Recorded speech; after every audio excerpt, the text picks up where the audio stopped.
Coucou tout le monde! Cette vidéo aurait dû être celle de fin de mois, c'est d'ailleurs le thème Objet XXL qui a remporté la victoire, mais il y a quelques jours, j'ai reçu un colis qui m'a juste fait super plaisir, je vais vous montrer ça. Vous l'avez vu dans le titre de la vidéo, il s'agit de la Ender 3S1 de chez Creality, qui m'a été envoyée par la marque. Je tenais à les remercier pour ce précieux carton. Merci! Pour la petite histoire, c'est moi qui ai choisi d'avoir cette imprimante plutôt qu'une autre, parce qu'elle me faisait sérieusement de l'œil depuis un moment. Je vous propose qu'on déballe tout ça, qu'on assemble l'imprimante et qu'on la teste. Allez, c'est parti!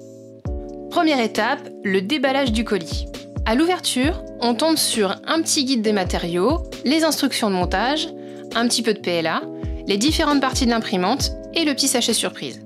La notice est dispo en plusieurs langues, dont le français. On a aussi droit à quelques petits autocollants à mettre un peu partout. Au niveau des accessoires, on retrouve un mini kit d'outils, une pince coupante, des pièces de remplacement, une carte SD, un lecteur de cartes, enfin le package habituel mais bien complet. L'imprimante, elle, est divisée en 5 parties.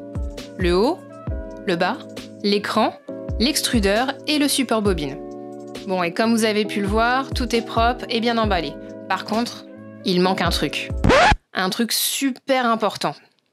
Et oui, il n'y a pas de bonbons.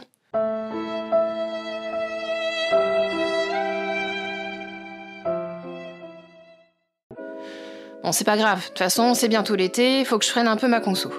Maintenant que j'ai tout sorti, on va passer à la seconde partie, c'est-à-dire le montage. Donc là, c'est tout simple, on monte l'extrudeur, on assemble les deux parties avec 4 vis, on branche les différentes prises, et c'est bon. Avant de lancer quoi que ce soit comme impression, on va faire les petits contrôles de base. Le serrage des excentriques, la tension des courroies, la quantité de filaments extrudés, le niveau du plateau, etc. Enfin, vous connaissez. Je vais lancer les impressions test qui se trouvent sur la carte SD fournie avec l'imprimante, et pendant ce temps, on va faire le tour des options que propose cette fameuse Ender 3S1. On est donc sur une imprimante de type FDM, avec un volume d'impression de 220 par 220 par 270. Comparé à une Ender 3, on gagne 2 cm sur l'axe Z. Elle est également équipée d'un CR Touch, équivalent du Bell Touch chez Creality, d'une carte mère 32 bits équipée de driver moteur silencieux, d'un écran couleur non tactile, bon, à mon sens c'est dommage mais c'est un détail, d'un support bobine avec capteur de fin de filament, un plateau magnétique souple, d'un extrudeur à double entraînement du type Direct Drive, d'un double axe Z, de tendeurs de courroie, de la reprise après coupure de courant, et en prime, on a le petit tiroir de rangement. Coucou! Je crois que les impressions tests sont terminées, on va regarder ça tout de suite ensemble. Les objets sont nickel, que ce soit le petit chat, la poignée ou le lapin. On peut en déduire que l'imprimante est correctement assemblée et calibrée. On va maintenant passer au test que j'ai fait avec mes propres réglages. Tout est nickel, le Benchy Voronoi qui a demandé beaucoup de rétraction est super propre. J'ai aussi imprimé un petit torture test et regardé le résultat. Hormis quelques défauts dus à mes réglages, tout est parfait. Les ponts ne s'écroulent pas, il n'y a aucun petit cheveu, on peut même lire les tout petits textes. Bon, maintenant que j'ai fait les impressions de base, j'ai envie de passer à la partie qui me plaît, les timelapses. Donc comme d'hab, je fais une sélection, je slice et on imprime.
Me revoilà!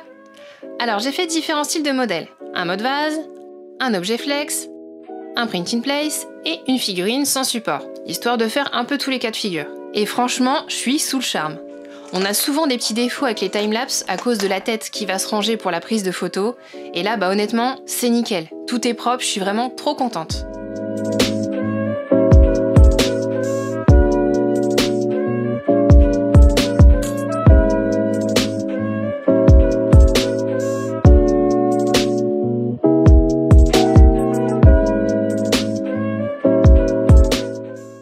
c'est vraiment une super machine.